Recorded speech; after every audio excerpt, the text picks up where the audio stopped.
자, 우리가 지난 시간에 신명기 24장까지 했습니다.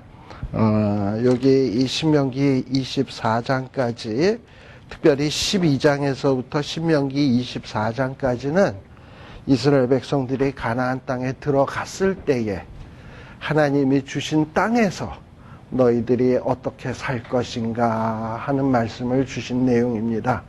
그것을 우리식으로 전환해서 얘기한다면 하나님께서 우리들에게도 어떤 여러 가지 축복의 것들, 하나님께서 주신 것들이 있는데 그런 것들을 너희들이 받아서 누리고 살 때 과연 하나님 앞에서 어떻게 살아야 되는지에 대한 얘기가 여러 가지 케이스 바이 케이스로 다양하게 나와 있는 게 24장까지입니다.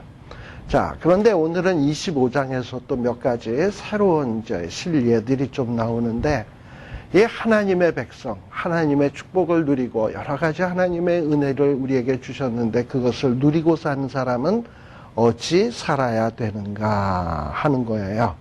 그게 이제 이 신명기 25장인데요. 신명기 25장에 보게 되면 어떤 성경에 보게 되면 벌써 이 성경 신명기가 기록된 데가 지금으로부터 한 3,400년, 500년 전 얘기거든요. 근데 그때에도 재판이라는 게 있었고 또 재판에 여러 가지 부정한 일들도 있었던 것 같아요. 그리고 우리들도 예수 믿는 사람들도 또 이렇게 법치주의 국가에서 살다가 보면 알게 모르게 이 법에 관계된 연루되는 일들이 생기게 되는데, 그럴 때 악과 선의 문제, 악한 것은 악하다 하고 선한 것은 선하다 해야지 자기의 이익에 달린 문제였기 때문에 악한 것을 선한 것처럼 한다든지 선한 것을 악한 것처럼 한다든지 그러면 안 된다 이 말입니다. 그래서 악한 것은 악에 합당하게 어떤 징벌하고 또 경고를 주어야지 악을 그대로 내버려 두고 넘어가는 것도 아니 된다.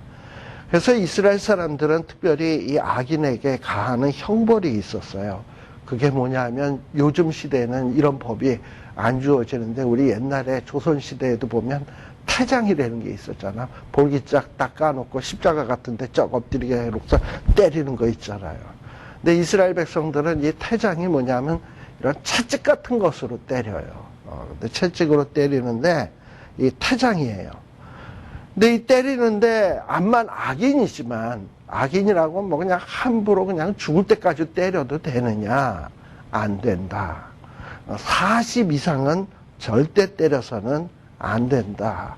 그러니 암만 악한 사람이라고 해서 너무 과다하게 형벌을 주어가지고 그 사람이 뭐 예를 들면 여기 보면 천이 여김을 받게 할까 하노라라는 말이 나오잖아요. 천이 여김을 받는다라는 게 뭐냐면 매를 맞아가지고 어떤 신체의 불구가 되게 되면 당시에는 어떤 이런 신체 불구자들을 놀리는 일도 참 많았나 봐. 거기에다 또 저 사람의 신체 불구된 이유는 죄져서 맞아서 그랬다 그러면은 얼마나 더 놀리움의 대상이 되겠습니까? 그러니까 진짜 악해서 이거는 때리기도 아까운 사람이다 하면은 차라리 죽여야지. 성경에서는 돌로 쳐 죽이는 죄들이 있었잖아요. 돌로 쳐 죽여야지. 괜히 때리는 걸 너무 과도하게 때려가지고 일평생 불구로 살면서 정말 인간적인 대우를 못 받으면서 살게 하는 이런 비인간적인 행동은 절대 하지 말아라 라는 어떤 이 규례를 주고 있습니다. 그러다 보니까 이 이스라엘 사람들은요, 이 유대인들 앞뒤 전통에 의하면 40가지를 때린 게 아니라 30가지만 때렸대요. 30가지만. 근데 왜 30가지만 때렸냐? 보통 이 태형의 도구로 사용되는 채찍이 있는데, 이 채찍이요, 세 가닥으로 돼 있대. 이 가닥이 이렇게 채찍에 치 이렇게 나온 게 세 가닥으로 돼 있는 거를 쫙쫙 때리는데, 이거로 예를 들어서 예를 들어서 13번을 때렸다. 그러면은 13 곱하기 3이니까 39대가 되는 거잖아. 채찍이 한 가닥이 한 대라 그래가지고 세 가닥으로 되어 있는 거로 쫙쫙 때리니까는 13번을 때리면은 39가 되는데, 이게 예를 들어서 그냥 14번을 때렸다. 3, 4, 12, 3, 1, 3, 42대가 되잖아. 그 42대를 넘는 게 되잖아요. 40을 넘는 게 되잖아. 그래가지고 요거로 세 가닥으로 낸 거를 13번 때려서 도합 30대 때리는 것처럼 그렇게만 딱 했대요. 그래가지고 뭔가 이걸 넘어서지 않도록. 근데 그 뭐 세 가닥으로 때리냐, 30대만 때리냐, 이게 뭐 중요한 거겠습니까? 그 지금 이 율법을 주신 의도를 알아야지. 악은 미워하되 사람은 미워하지 마라. 사람에게 대해서는 하나님의 형상대로 지음받은 사람이니 그 인권을 존중해라. 근데 뭐 우리 예수 믿는 사람들도 보면 화가 나고 정말 꼴보기 싫은 사람 보면 더 잔인하고 더 그 사람에 대해서 잘근잘근 씹고 더 괴롭히는 일들이 얼마나 많이 있습니까? 그냥 이거 잘못됐다라는 얘기예요. 또 여기 보게 되면 또 이렇게 축복을 받게 되고 하나님이 주신 은혜를 받게 되었을 때는 또 어찌해야 되는가? 짐승에게 대해서도 어떤 은혜를 베풀어야 되는데 4절에 보게 되면 곡식 떠는 소의 입에 망을 씌우지 말아라. 이 소가 이 곡식 있는 데서 여러 가지 일을 하고 있는데, 특히 곡식을 떨구는 일을 하는데 떨어진 곡식 먹고 싶지 그거 안 먹고 싶겠습니까? 그래서 낼름 집어 먹으면 저거 내 곡식 먹는다 그래가지고 그냥 소에게 그냥 입에다가 망을 딱 씌워서 못 먹게 만드는 이런 일 하지 말라는 거예요. 소도 일하면 충분히 먹을 권리 있다는 거예요. 근데 이것을 신약시대에서는 어디에다 적용을 했냐? 어떤 주의 일하는 사람, 주의 일하는 사람들이 이 사람들은 어떻게 보면 레위인 이런 사람들처럼 기업이 없는 사람들인데 주의 일을 하면서 주의 일을 하는 과정에서 나오는 여러 가지 것들을 먹고 누리고 사는 일들, 이런 것들을 금하지 말아라 라는 이런 뜻으로 여겨지는 말씀입니다. 또 이렇게 하나님의 축복의 땅에 들어갔을 때 우리 문화랑은 조금 와닿지 않습니다만 5절에서부터 나오는 내용인데요. 여기에 보면은 계대 결혼이라고도 하고 수혼 제도라고도 하는 어떤 희한한 제도가 하나 있습니다. 그것은 뭐냐 하면 형제가 동거하는데, 이 동거한다라는 말은 한 집에서 사는 것도 되고, 때는 어떤 형제가 있으면 그 형제로부터 좀 그렇게 멀지는 않지만 같은 동네에 이렇게 좀 떨어져 사는 사람이 있을 수 있잖아요. 그것도 동거라고 얘기하는 거예요. 그렇게 같이 살고 있는데 그 중에서 형님이 돌아가시고 그리고 아들이 없는 거예요. 근데 아들이 없다고 이 유산을 못 물려주냐? 성경에서는 안 그래요. 우리 성경에 보게 되면 민수기 저 뒤편에 보게 되면 스로보니게의 딸들 이야기 아십니까? 기억나시죠?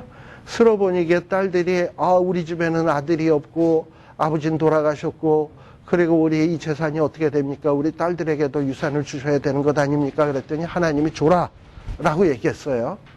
그런데 단 조건이 있는데 뭐냐 하면 그 딸들은 다른 어떤 지파로 시집을 가서는 안 된다. 뭐 이러면서 조건부로 이 스로보니의 딸들에게 이렇게 기업을 물려주도록 하나님은 허용하셨거든요. 그런 면에서 아버지가 죽었다고 그리고 아들은 없고 딸만 있다고 해서 유산이 못 물려지냐? 아니에요. 그래서 여기에 보면 아들이 없거든 이라는 말은 아들만 없다라는 말이 아니라 아들이든 딸이든 자식이 없거들랑, 그러니까 이제 아버지가 죽었어요. 그리고 자식이 없어. 그러면은 유산, 그 집안은 유산도 못 물려주고 그 집안은 대가 끊기게 되거든요.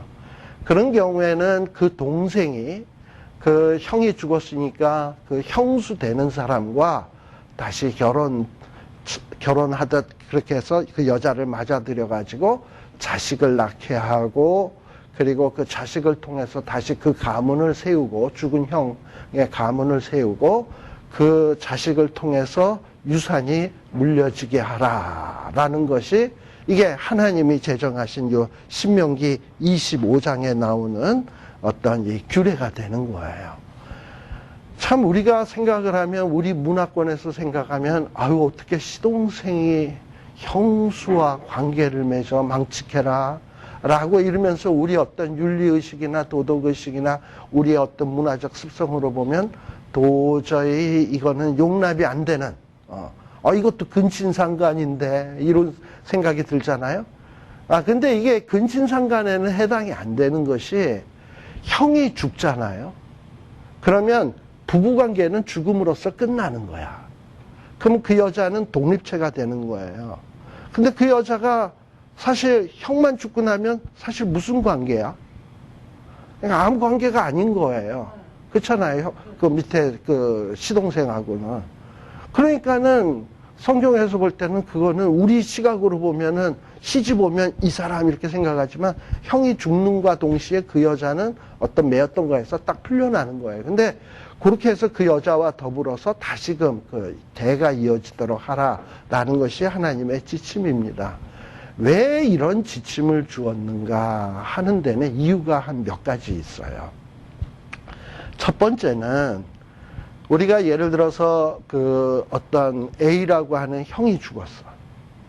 그래가지고 죽었으니까 그 형이 그동안 갖고 있었던 땅이 있을 거 아니에요. 그리고 그 땅이 있는데 지금 남은 자는 누구냐면 여자만, 과부만 달랑 남은 거야. 자식도 없고. 그러면 그 밑에는 B라는 동생도 있고 C라고 하는 동생도 있고 동네에 뭐 또 여러 어떤 힘 있는 사람들이 있어요. 이거 형이 죽었으니까, 제일 그 땅 주인이 죽었으니까 그 땅은 완전히 빈 땅이에요. 그럼 그 땅은 누구의 땅이 되겠습니까? 박 터지게 싸워서 이기는 사람 땅 되는 거지 뭐. 그 누구 땅이 되겠습니까? 그렇잖아요? 빈 땅인데 짚는 사람 인자지. 그러니까 서로 가지려고 하다가 보면 박 터지게 싸울 거 아니에요. 그러니까 어떤 재산의 문제로 인해서 이스라엘 형제들 간에 또는 동족 간에 어떤 분쟁이 발생되고 싸움이 나고, 그래서 이스라엘 백성들이 서로 욕심으로 나누어지고 찢어지는 것을 방지하도록 하기 위해서, 어떤 땅은 하나님이 이미 가나안 땅에 들어가서 나누어 주신 땅이기 때문에 그 기업이 끊어지지 않도록 해서 되도록 물려지도록 하는 거야. 절대 다른 집 하도 넘봐서는 안 돼. 그렇게 해서 어떤 빈 땅 생겼다고 해서 이스라엘은 서로 박 터지게 싸우면 되느냐? 안 된다 이 말이에요. 그걸 방지하기 위한 법이 1차적으로 이 법의 취지예요. 또 두 번째는 어떤 취지냐? 남편이 죽었어. 그리고 이제 여자만 남았어. 과부만 남았어.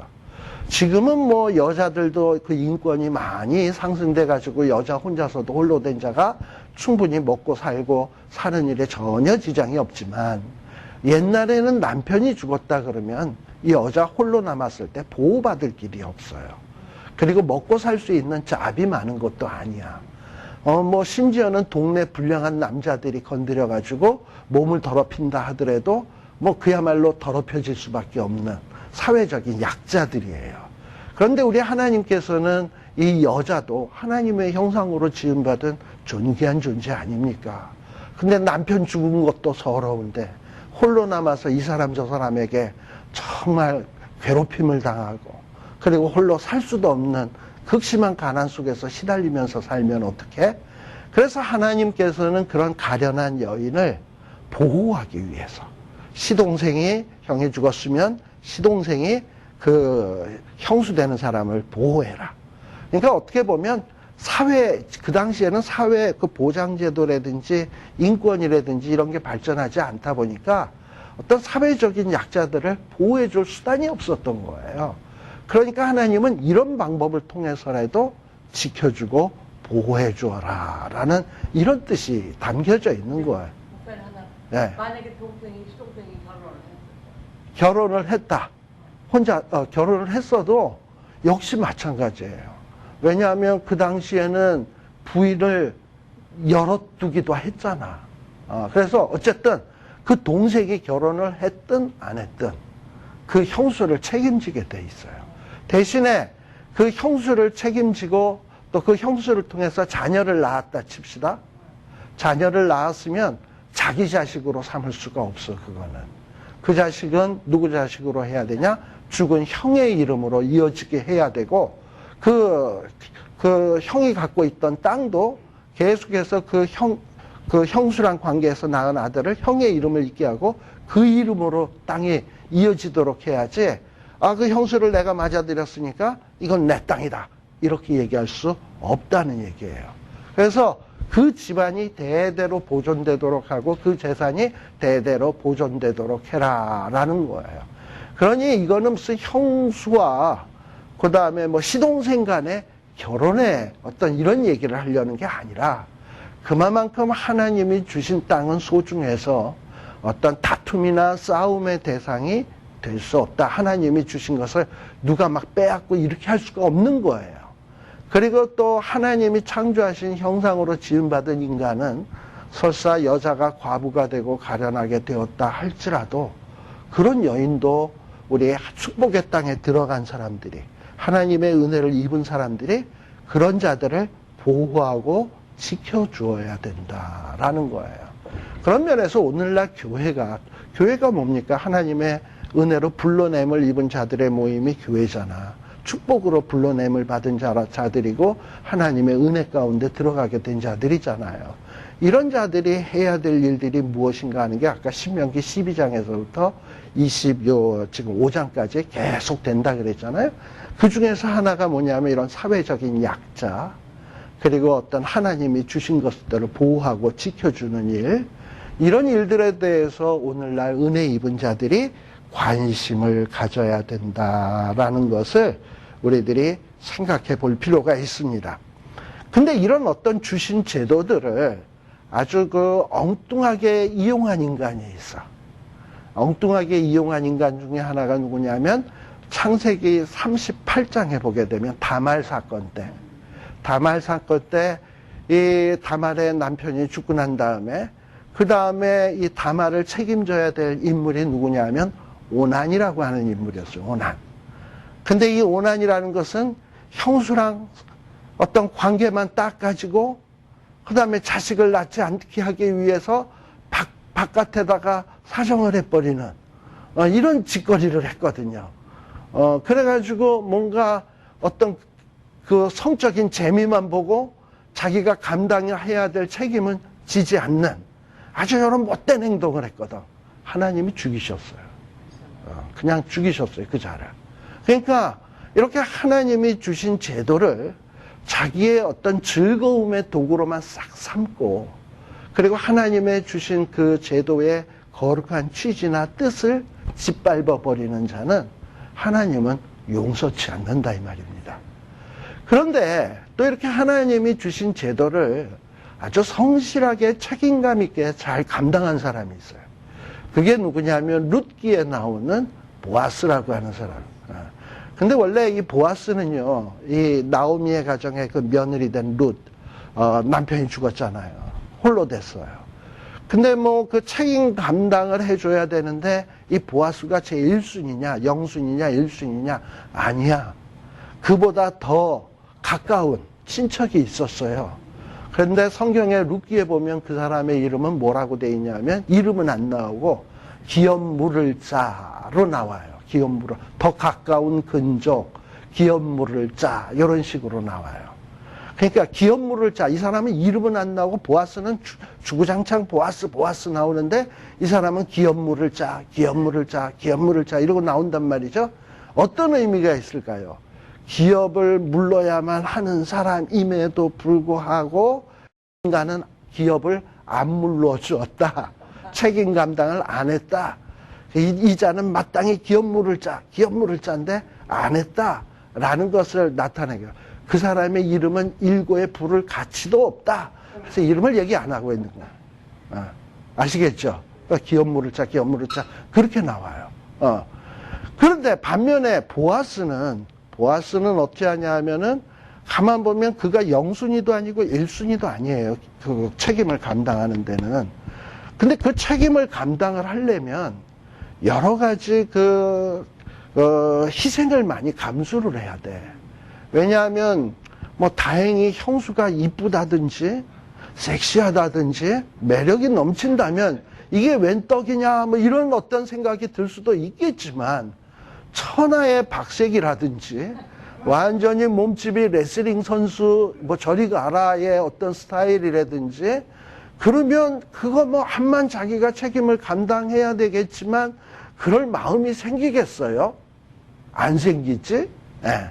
그러니까 그거 만일에 참 매력이 있다면은 이거 다행인데, 매력이 없고 정말 싫은데 해야 된다면 그처럼 힘든 책임 감당도 없는 거라. 아시겠죠? 그래서 저는 그 룻기를 보면서 무슨 생각이 좀 들었냐 하면, 룻이 과연 미인이었을까? 아니면은 좀 안 생긴 쪽이 아닐까? 뭐 이런 생각을 좀 해봤어요. 근데 그 룻기에 보면은 그 기업 물러야 마땅하는 영순 이 사람이 나중에 이제 재판장에 불려가요. 너 왜 저기 왜 기업 물러야 되는데 안 물르느냐? 그랬더니 이 사람이 하는 얘기가 뭐냐면, 나는 나에게 손해가 있을까 하여 나는 기업을 못 물르겠노라. 보아스 당신이 내 대신에 기업을 물러라 하고 이렇게 양보를 한단 말이지. 만일에 룻이 천하절색이고 이쁘다 그런다면 남자인 그 기업 물을 자가 그렇게 얘기하겠어요? 설사 집안에 재산이 좀 소멸해가 난다 하더라도 매력이 있는데, 그러면 손해보는 거에도 눈 그냥 딱 감고 내가 할게 이럴 거 아니야.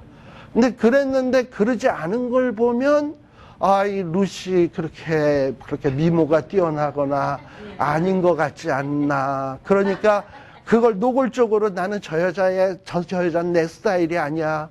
미모가 안 따라줘. 난 그러니 절대 못해. 이렇게 얘기하자니 미안하니까 뭐라고 얘기하냐면, 나는 나에게 손해가 있을까 하여.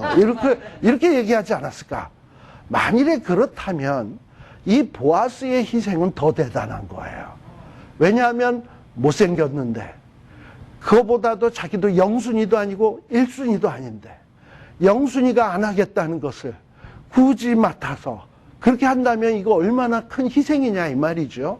자, 그렇게 해서 힘든 일을 해서 어쨌든 관계를 가져서 자식을 낳았어요. 그럼 자식을 낳았으면 그 자식을 어떻게 해야 되냐? 클 때까지 학교 보내주고 지켜주고 보호해주고 돈 들일 거 다 해야 돼. 액티비티도 다 시키고. 근데 그렇게 해서 잘 키워놓으면 누구의 자식이 되는 거냐면 내 자식이 되는 게 아니라 형의 자식이 되는 거예요. 그리고 또 그 형이 가졌던 땅, 내가 자식 공부시키고 액티비티 시키고 들어간 돈이 얼만데 형의 재산에서 좀 갖고 오면 좀 어때? 그거 쓰라고 남겨놨겠지. 뭐 이거를 왜 내가 못 가져? 이러고 가지고 싶은 마음도 생길 거 아니야. 절대 가져서는 안 돼. 그걸 자식과 그 형수에게 다시 줘가지고 돌려보내야 돼. 그럼 말로 냈다는 얘기. 네, 그렇게 해야 돼요. 그런데 그 일을 보아스가 감당을 했거든요. 그러니 보아스는 자기에게 손해가 있음에도 불구하고 이 책임을 끝까지 감당한 거예요. 그러니까 보아스가 그 감당한 의도는 뭐겠습니까? 홀로 된 과부인데 어찌 살아갈까? 그리고 하나님이 어떤 그 기업의 땅은 절대 남에게 넘어가지 않도록 하라고 하나님이 이스라엘 백성 전체에게 말씀하신 것이니까 그걸 준행하기 위해서 그는 희생을 했던 거예요. 그러니 그렇게 하나님의 뜻을 이해하고 충실히 수행을 하니까, 게다가 만일에 룻이 미인이 아니었다면, 그럼에도 불구하고 수행을 했다면 이 보아스는 대단한 일을 한 거죠. 그러다 보니까는 성경에 보게 되면, 마태복음 1장에 보게 되면 보아스는 오벳을 낳고, 그 다음 오벳은, 그러면서 예수님의 족보의 이름 나올 때 이 보아스도 등장하는 것을 보게 돼요. 그러니까 얼마나 이 귀한 일인가 하는 거예요. 그러니까 우리가 어떤 이렇게 하나님의 은혜와 축복을 받거들랑 우리에게 간혹 우리가 마땅히 감당해야 될 일 가운데서 내 것을 희생해야 되고 내가 신경을 써야 되고 힘든 일을 당해야 될 때가 있는데, 그런 때도 하나님이 이 계명을 왜 주셨을까 하는 의도를 파악하고 그 주신 계명에 내가 충실히 이행을 하면 하나님께서는 그런 자에게 놀라운 축복을 주십니다. 특별히 여러분들이 룻기는 사사기와 그 다음에 사무엘상, 우리 성경으로 치면 사무엘서 사이에 껴져 있는 책이 룻기예요. 사사시대에는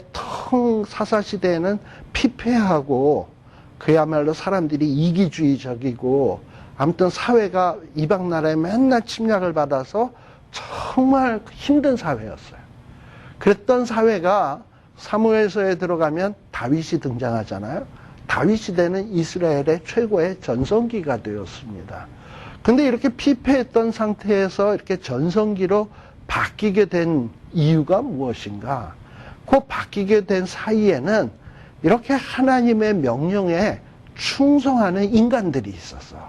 사사시대에 자기밖에 모르는 사람들만 있는 사회에서도 보아스와 같이 자기를 희생할 줄 아는 이런 사람들이 있었어요. 물론 보아스는 자기가 룻을 취하고 그리고 오벳을 낳고 할 때 자기가 다윗이라고 하는 왕의 조상이 될 거다. 그리고 자기는 마태복음 1장에 예수님의 족보에 내 이름이 나올 거다. 그리고 2015년도 오늘이 며칠이죠? 10월 10일 날 성경 공부 시간에 자기의 이름이 들먹이게 될 거다. 이런 사실을 알았을까요? 몰랐을까요? 전혀 몰랐지. 전혀 몰랐음에도 불구하고 하나님은 그런 자가 했던 그 행동들을 잊지 않으시고 성경에 기록되게 하시고 기념되게 하시고 그리고 또 그런 자의 자식의 자식 다윗을 통해서 그러니까 자식 때에 복을 주신 거야. 자식을 통해서 피폐했던 사사시대가 왕정시대 그것도 다윗왕 때 가장 큰 전성기의 시대로 역사를 바꾸는 집안이 돼버린 거예요. 그리고 그 집안에서 누구도 나오느냐? 메시아까지 나와요. 역사가 아니라 온 우주를 뒤바꿔 놓는 주인공이 등장을 하는 거야. 그 주인공이 등장하는 족보 속에 당당히 이름을 넣게 된 거예요.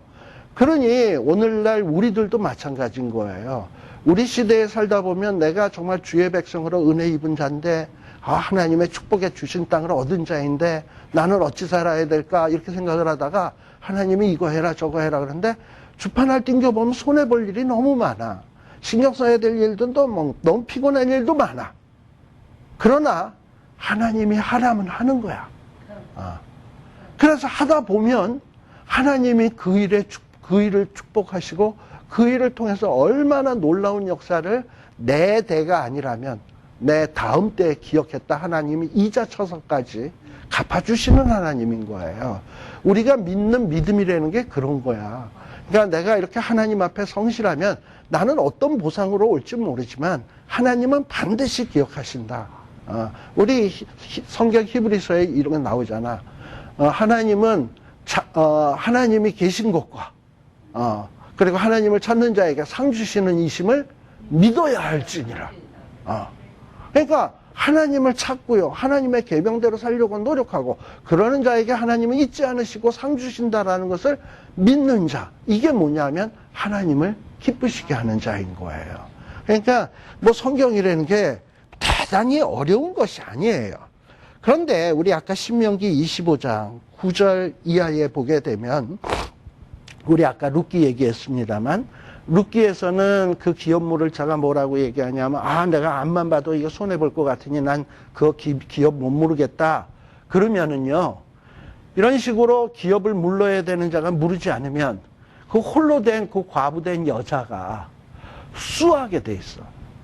수는 어디냐 하냐면 그 동네마다 이 성읍이 있으면 이 성읍 문 앞에 항상 이스라엘에는 그 지파의 제일 어른 되는 장로, 그러니까 집안의 어른이에요. 저 어른 되는 사람들이 거기 떡 앉아 있으면 뭐 사람 사는 동네에 왜 문제가 없겠습니까? 문제가 생길 때마다 나 이런 문제 있어요. 저 사람이 나에게 이렇게 손에 끼쳤어요. 이거 좀 어떻게 배상하게 해주세요. 뭐 이러고선 뭐 송사의 일이 있을 거 아니에요. 오늘날에는 여기 보면 뭐 스몰 클레임이라 뭐 이렇게 클레임해가지고 서로 이러잖아요. 그러면은 그런 일들을 성읍 앞에 있는 장로들이 앉아서 이걸 판단해 주게 돼 있어요. 재판을 해 주는 거야. 그런데 이렇게 홀로 된 여인이 기업 물을 시동생이 그 기업 물을 일을 안 한단 말이지.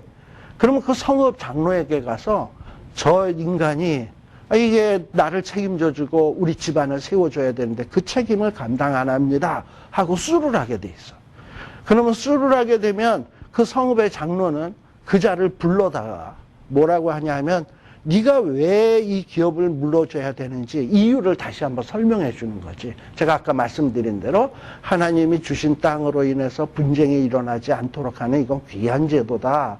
그리고 사회적인 약자를 보호하는 이거 사회보장제도다. 그러니 네가 암만 저 여인이 매력이 없다 하더라도 그 일은 감당해야 되는 거다. 뭐 이러고서 설득을 시키고 해야 돼요. 근데 그럼에도 불구하고 난 그래도 죽어도 못하겠어요. 난 손해보는 일은 절대 못해요. 그리고 또 난 아닌 건 아닌 거예요. 막 이러고 그냥 굳고 부인을 하면 그거 뭐 어떡하겠어. 그걸 강제로 끌고 가서 뭐 어떡하겠어. 그거 어떡하겠어. 그럴 때는 이 인간은 하나님이 주신 거룩한 제도를 무시하고 마땅히 감당해야 될 책임을 감당하지 못한 자이기 때문에 어떤 치욕과 멸시를 당하게 한 거예요. 그래서 성경에 보게 되면 뭐라고 되어 있냐 하면은 첫째는 신을 베껴라. 뭐 신을 베끼는 게 뭐 이렇게 창피한 일이냐라는 것이 이런 생각이 들는지 모르는데 이 히브리 사람들에게서 이 신을 신었다 벗었다 하는 데는 깊은 의미가 있어요. 자, 아까 이스라엘 사람들은 가나안 땅에 들어가면 자기의 땅을 하나님이 분배해서 나누어 줬다 그랬잖아. 그랬는데 이제 살다가 보면 집안이 가난해서 나는 부득이 땅을 팔 수밖에 없는 경우가 있잖아요.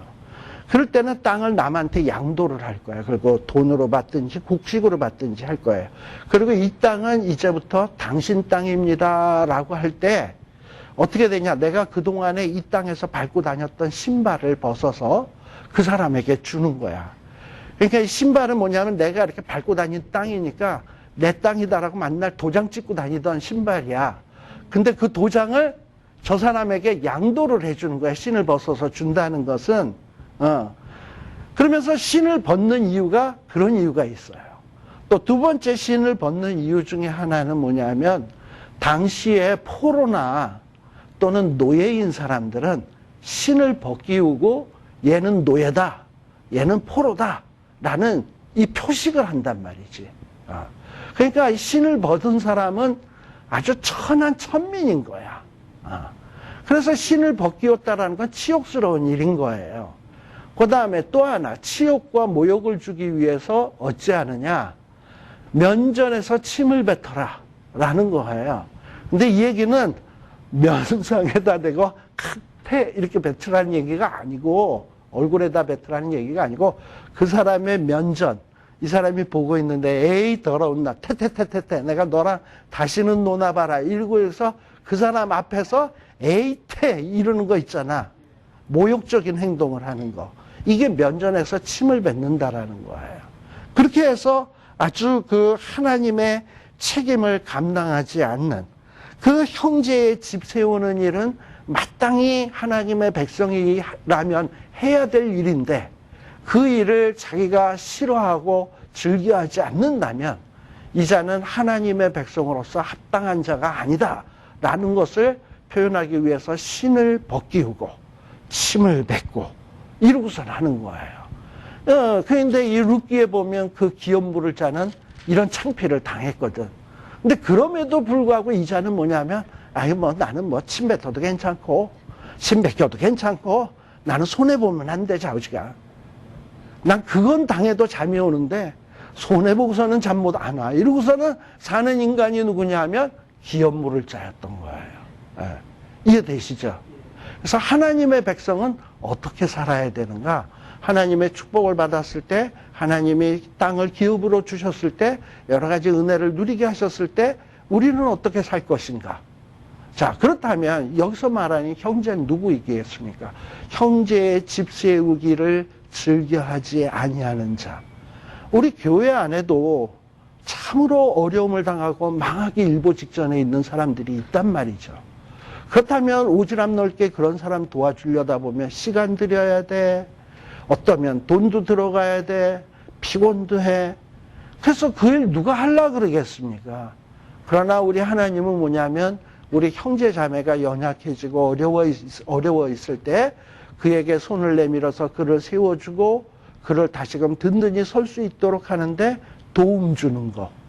이거를 하나님이 기뻐하시는 하나님이다.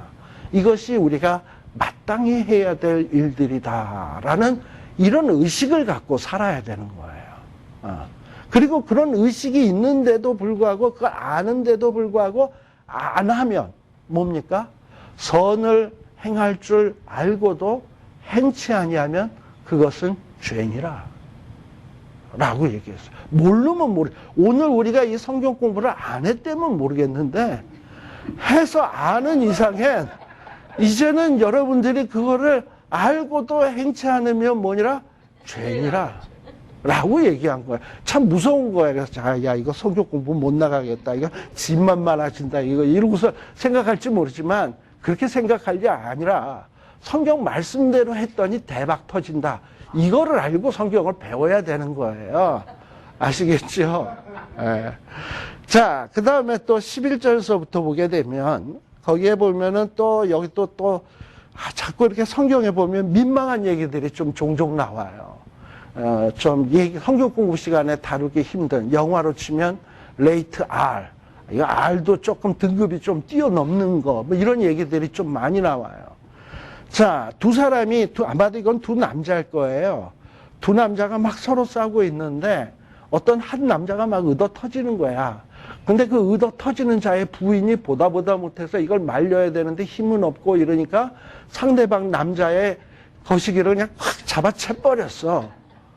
에? 그렇게 된 거예요. 뭐 요즘식으로 얘기하면 뭐 손으로 잡겠습니까? 요즘 뭐 여자들 호신술 가르칠 때 남자가 찝쩍대거나 이상한 짓 하려 그러면은 그 사람을 상대방을 방심하게 만들어 놓고 무릎이나 발로 거시기를 냅다 차라.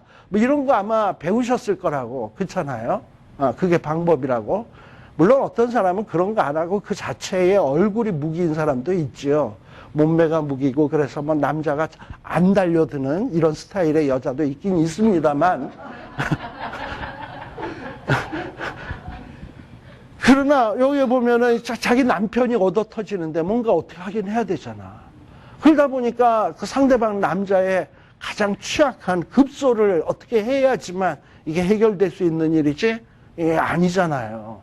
성경에 별 얘기가 다 나와, 그죠? 예. 그래가지고 그렇게 해서 그 상대방의 거시기를 그냥 잡아채거나 뭐 아무튼 그렇게 했을 경우에는 그 여자는 어떻게 해라? 그 여자를 붙잡아다가 손을 찍어버리래. 살벌하지요? 이거 잘못. 그럼 요즘식으로 얘기하면 요즘은 보통 여자들이 자기 몸을 피하기 위해서 그렇게 하지 않고 발로 찹니다만 만일에 발로 차서 그 남자의 그걸 상하게 했다면 어떻게 해야 될까? 발을 찍어버려라가 되겠지. 그런 거예요.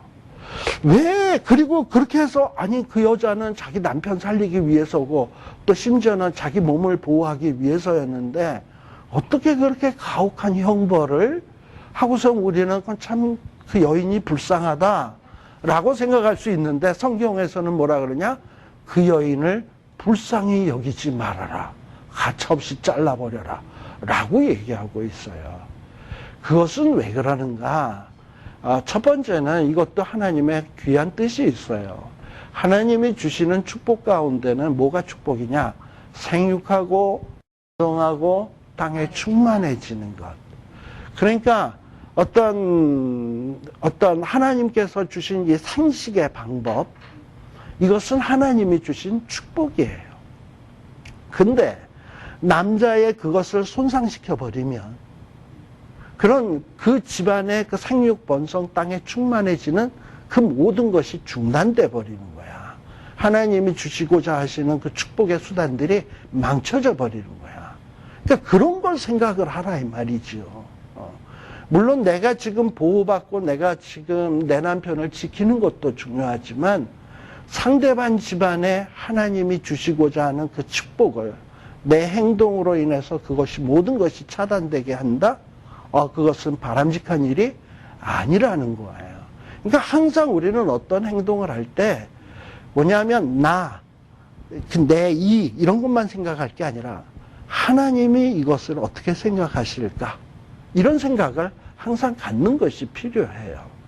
그리고 또 이렇게 남자의 그것을 잡는 것을 이 유대인들 랍비들은 이 여자가 그것을 이렇게 잡았다고 하는 것은 뭔가 이 여자의 마음속에 음탕함이 있지 않았을까?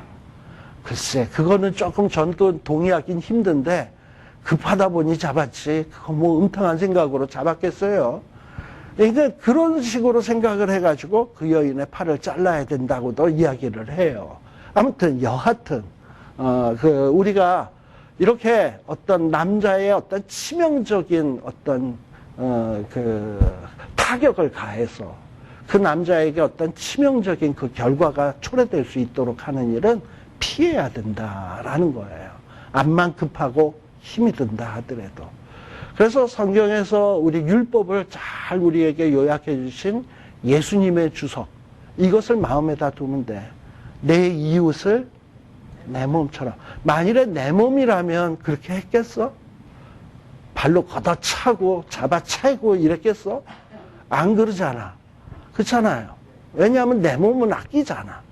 그렇다면 내 몸을 아낄 줄 알거든 상대방에 대해서도 아낄 줄 알아야 된다라는 거예요. 이게 은혜 받은 자들이 해야 될 일들이야. 그러면서 여기 케이스 바이 케이스가 쭉 나오는데 우리는 요 케이스 바이 케이스로 나오는 것을 문자 그대로 요거는 요렇게 하면 안 돼. 요건 요렇게 하면 안 돼. 요건 요렇게 해야 돼. 요렇게 할 게 아니라 요 법이 왜 주어졌지? 이 법을 통해서 하나님을 내가 어떤 사람 되기를 원하는 거지? 이 원리를 생각을 하셔야 되는 거예요. 그래서 이거는 하나님은 뭐냐면 너는 하나를 가르쳐 주면 이 하나를 통해서 열을 알기를 원하는 거야. 이걸 응용을 해가지고. 이걸 원하시는 것이지, 요 하나만 문자적으로 달달달달 외워가지고, 요 문자적으로 나는 했다? 나는 율법의 완전한 자? 근데 어떤 인간을 보니까 요 율법대로 안 하는 거야. 저거는 율법대로 안 사는 자? 이렇게 정죄하는 이런 사람. 이런 사람을 소위 가리켜서 바리새인, 서기관, 그 당시에 외식하는 자들 아니었습니까? 그 온유하시고, 그 착하시고, 그 선하시고, 온순하신 예수님께서 다른 사람한테는 그렇게 험한 욕 안 하셨는데, 이런 자들한테는 독사 새끼들아. 독사의 자식들아가 뭐 쉽게 얘기하면 독사 새끼야. 이 얘기잖아요. 이 회칠한 무덤들아. 사실 말이 회칠한 무덤들아, 독사의 자식들아. 이러니까 좀 욕 같아 안 보이지만 가만 생각해 보세요. 그거 대단한 욕이에요. 예수님이 그런 욕을 하셨어요. 그런 사람들에게. 그러니까 예수님은 이 율법을 문자 그대로만 이행을 하고 자기가 문자 그대로 했다고 해서 자기가 완전하고 안 그런 자는 싫어하는 자, 이런 자 싫어하셔. 이 율법의 본 뜻을 알고 그것을 행하려고 실천하고 노력하는 자를 기뻐하시는 하나님이시지. 그거를 우리들이 잘 이해할 필요가 있어요. 그래서 여기에 나오는 케이스들을 잘 생각을 해야 돼. 13절.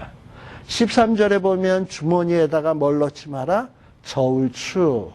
근데 저울추인데 큰 추, 작은 추. 또는 무거운 추, 가벼운 추. 이걸 동시에 넣지 말라는 거예요. 근데 이 무거운 추와 가벼운 추가 확연하게 차이가 나냐? 그러면 안 돼. 비슷해. 근데 하나는 조금 더 무겁고 하나는 조금 가볍고 그래. 근데 요것이 다 뭐냐면 한 돈이면 한 돈, 한 량이면 량. 단위는 똑같아. 근데 량인데 하나는 조금 못 미치고 하나는 조금 넘어. 그래서 내가 물건을 무슨 곡식을 살 때는 이 추를 달고 갔다. 이게 한 량짜리니까 여기에다 달아서 곡식 달아서 주세요. 하면 이게 추가 맞아야 되잖아. 근데 한 량보다 조금 무거운 추를 줬으니까 이 사람은 곡식을 더 많이 받겠지. 그리고 내가 물건을 팔 때는 어떻게 하냐? 무거운 건 빼고 가벼운 걸 내서 이거 한 량인데 이거로 해서 내가 곡식 드릴게요 하면은 덜 주는 거죠. 그렇게 해서 자기는 뭘 봐? 이득을 보는 거야. 우리 하나님의 은혜를 받은 사람, 그 다음에 하나님의 축복을 받은 사람, 하나님이 주신 축복의 땅에서 들어가서 사는 사람들은 그런 식으로 이렇게 남을 속이는 방식으로 추를 속여서 속이는 방식으로 자기의 이득을 탐하지 말아라 라고 얘기하고 있는 거예요. 또 뿐만 아니라 여기에 보면은 15절에 보면 오직 어떤 추만 두어야 된다?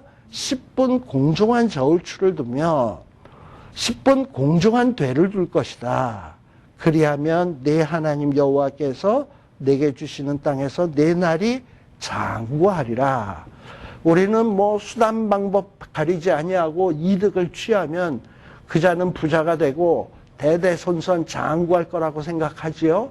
천만의 말씀. 우리 하나님은 그걸 딱 지켜보고 계시다가 그가 아무리 돈을 끌어모은다 할지라도 하나님은 어떻게 하냐? 전대에 구멍을 딱 뚫어지게 해가지고 줄줄줄줄 다니면 돈이 줄줄줄줄 새게 만드신다니까. 우리가 나중에 성경 학교에서 보세요. 너희들이 그토록 많이 끌어모으고 이랬는데 주머니에 뭐 있냐? 하나님이 구멍에 뚫어진 전대가 되게 했다라고 해요. 아무리 끌어모은다 할지라도 하나님이 확 불어버려서 날려버렸다라고 얘기하십니다. 그러니까 우리가 이렇게 가지고 누릴 수 있으려면 하나님의 지켜주심과 보호하심이 아니고서는 안 되는 거예요. 그렇기 때문에 여기에서도 뭐냐면 공정하게 정직하게 살아라. 은혜 입은 자는 그렇게 살라고 얘기하는 거예요. 특별히 여기 보면은 16절에 보면 무릇 이같이 속이는 추를 가진다든지 이런 자는 부정당하게 행하는 자니 하나님이 보시기에 가증하다. 가증한 자니라. 이 가증이라는 말은 히브리어로 토에바라는 말인데 우리말하고도 비슷해. 우악하고 토할 것 같은 사람이 가증인 거야. 가증한 자. 자, 그리고 17절에서부터는 또 어떤 케이스가 있냐. 너희들이 은혜를 입은 자라면 은혜를 입고 하나님의 축복의 땅을 기업을 받게 되거들랑 뭘 해야 되냐. 애굽길에서 나올 때 너희를 괴롭혔던 그 아말렉 사람들이 너희에게 행했던 일들을 잊지 말고 기억하라는 거예요. 그 아말렉 사람들이 행했던 못된 일들이 무엇인가? 이스라엘 백성들이 출애굽을 하자마자 한두 달 됐을 때 이 아말렉 사람들이 막 이스라엘 백성들의 뒤를 따라오면서 좀 몸이 약해서 뒤처지거나 노약자 이런 사람들을 막 괴롭히는 거예요. 막 잡아가고 뭐 이런 식으로 하는. 그래서 이 아말렉 사람하고 전쟁이 일어났던 거 기억하실 거예요. 그래서 모세가 손을 들면 이기고 손을 내리면 지고 나가서 싸우는 건 여호수아가 싸우고 했던 거 기억하시죠? 그걸 잊지 말고 기억하라는 거야. 그래서 이스라엘 백성들이 가나안 땅으로 향하여 가고 있는데 그것을 가는 도중에서 하나님의 백성들의 가는 길을 방해하고 괴롭히던 악한 것들을 잊지 말고 기억하라는 거예요. 그래서 기억할 뿐만 아니라 하나님은 또 어느 정도까지 얘기하시냐? 19절 이하. 이 아말렉 사람들의 이름은 여기서 이 이름이라는 말은 우리말로는 이름이라고 나옵니다만 히브리어의 이름은 셈이라고 하는 말을 써요. 셈. 셈이라고 하는 말은 이게 영어로 name이라는 뜻도 되고 또 한편으로는 고유명사 proper noun 셈, 함, 야벳 할 때 사람 이름 셈도 돼. 근데 이게 명사로 사용될 때는 이게 이름이야. 이름. 근데 보통 이름 하면은 히브리어로 셈이라는 말이 사용돼야 되는데 여기서 보면 아말렉의 이름 할 때 이 이름은 셈이 아니라 제케르라는 말이에요. 근데 이 제케르라는 말은 어디서 나왔냐면 자카르라는 말에서 나왔는데 그 뜻은 뭐냐면 기억이라는 뜻이에요. 즉 다시 말하면 아말렉 사람에 대한 이 기억은 아예 천하에서 아말렉이 기억되지 않도록 아예 싹 도말을 해버려라.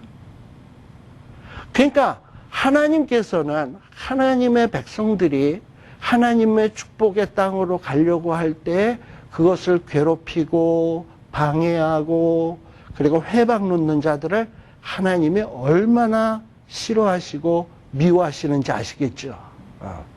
그리고 그런 자들을 누굴 손을 통해서 자기 백성을 통해서 진멸하시기를 원하는 거예요.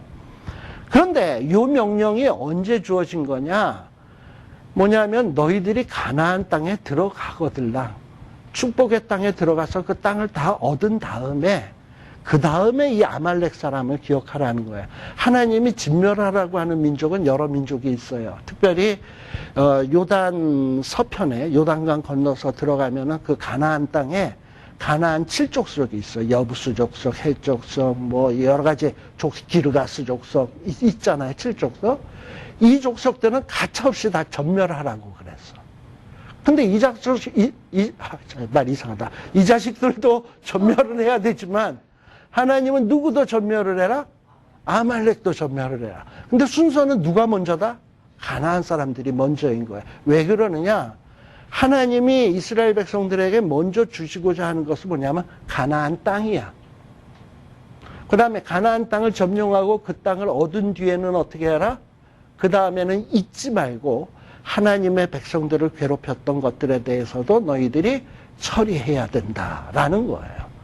자, 그러니 일단은 뭐냐면 우리가 구원받고 하나님의 축복을 얻는 게 우선이에요.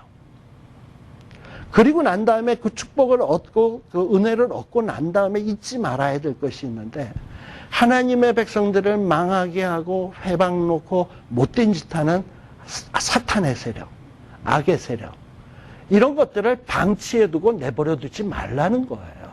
네가 힘이 생기고 은혜를 얻고 축복을 얻었다면 그 하나님의 나라에 대적하던 자들에 대해서 잊지 말고 기억했다가 세상에 기억할 수 없도록 아예 도말을 해버려라. 이게 뭐냐면 은혜 받은 자, 축복받은 자가 해야 될 일인 거예요. 근데 우리는 보통 어떻게 되는 줄 알아요? 내가 어느 정도 땅을 얻고 축복을 얻게 되면 이만하면 되지, 또 뭘 또 악과 또 싸워서 피곤하게 또 그러다가 또 내가 피 볼지도 모르는데 그 짓을 왜 또 해야 돼? 하고서는 질질 끌고 안 하는 경우가 있어. 근데 그럴 경우에는 반드시 어떻게 되느냐 하면, 여러분들 그 부메랑이라는 거 알아요? 부메랑은 남을 치려고 틱 하고 다녔는데 그게 휙 날아갔다 다시 돌아오잖아. 그 부메랑이 돼서 자기를 다시 치게 되는 거예요. 그런 대표적인 예가 어디에 나오느냐 하면 여호수아 11장에 나와요. 우리가 잠깐 한번 보세요.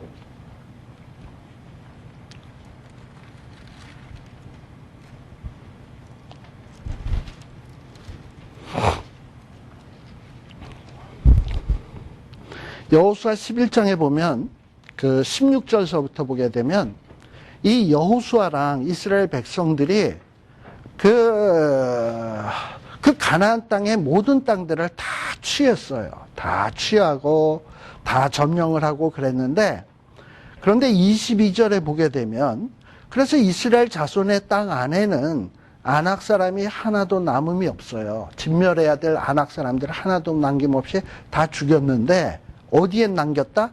가사, 가드, 아스돗에는 진멸해야 될 아낙 사람들이 얼만큼 남았다? 약간 남았다. 약간 남았다라는 얘기를 여기에다 좀 얘기를 하고 있어요. 왜 약간 남겨뒀을까요? 쟤네들은 약간 남았는데 저거는 우리한테 전혀 위협이 안 돼. 저까지 것들 내버려둬도 전혀 문제가 안 돼. 하고 진멸을 안 한 거예요.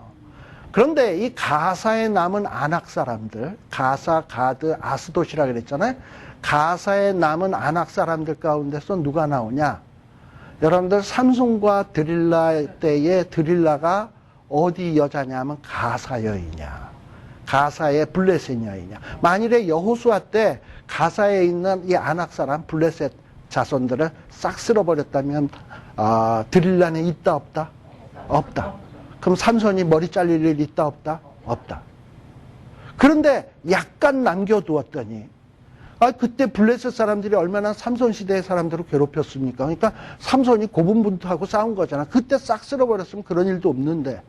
근데 거기에다가 드릴라가 또 거기에다가 삼손 머리까지 싹둑 잘라버려가지고 삼손은 눈 뽑히고 짐승이 돌려야 될 맷돌 돌리는 신세로 전락해버리잖아.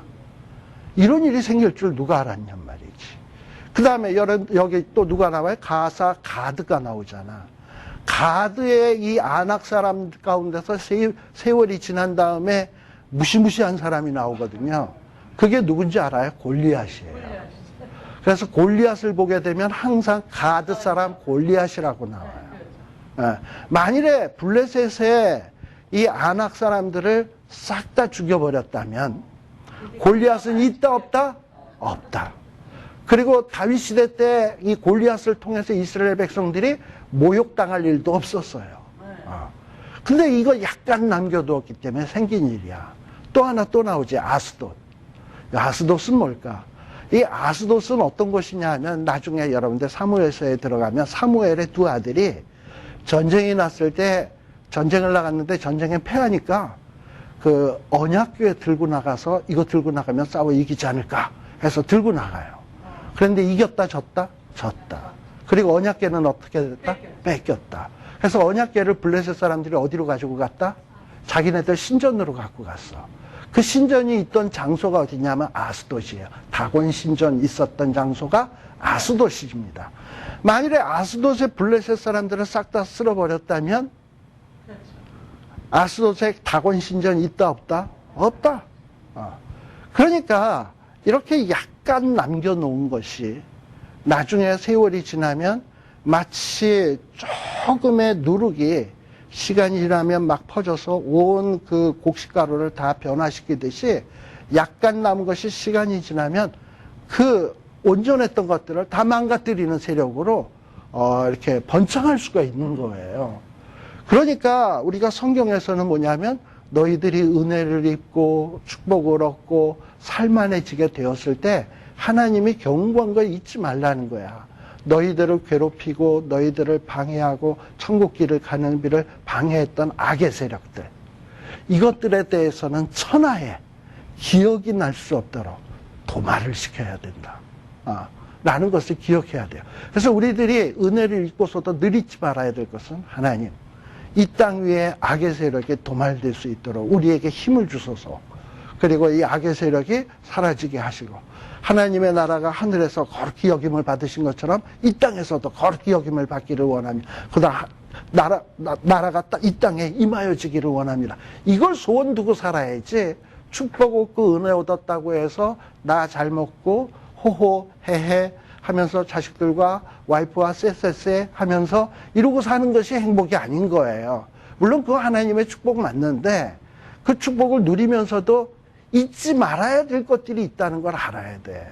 그리고 내가 이 축복의 땅에 들어갔을 때 해야 될 일들이 무엇이 있는가 하는 것을 알아야 된단 말이죠. 이것을 잊고 사는 사람들이 오늘날 너무 많다라는 것을 기억하시고 25장까지 했고요.